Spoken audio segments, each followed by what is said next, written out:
Students are dropped off to get ready for the day until the bell rings at the end of the day. Cell phones are to remain locked up and turned off at Macomb Middle School. It's been that way for a little over 3 years now. Senate Bill 2427 requires the same thing, and administrators tell me it's been a success locally. Out of sight and out of mind. Our policy is it's off and in the locker from 8:05-ish to 3:10 at the end of the day. And there's no exceptions.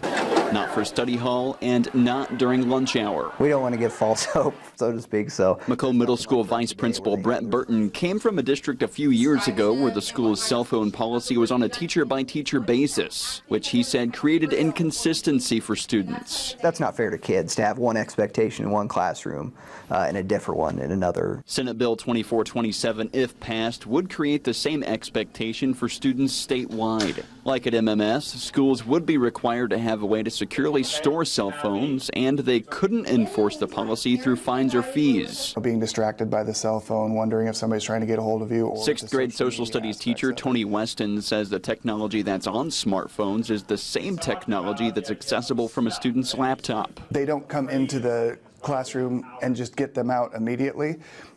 When we're using the laptops, we'll get them out and we'll go to these particular websites and use them for these particular reasons. The proposed cell phone ban does have a few exceptions, though. If a doctor determines the possession of a phone is necessary for the health and well-being of a student, to fulfill an individualized education program, or if it's essential for students who are new to the English language. Burton says the middle school's phone policy is working to a T. Our numbers of cell phone infractions has decreased in the 3 years by quite a bit. We just don't really have a lot of issues, and if we do, we address them. Burton says if a student is caught with their phone, the teacher can ask them to go put it in their locker. A second instance results in the phone being stored in the office until the end of the day.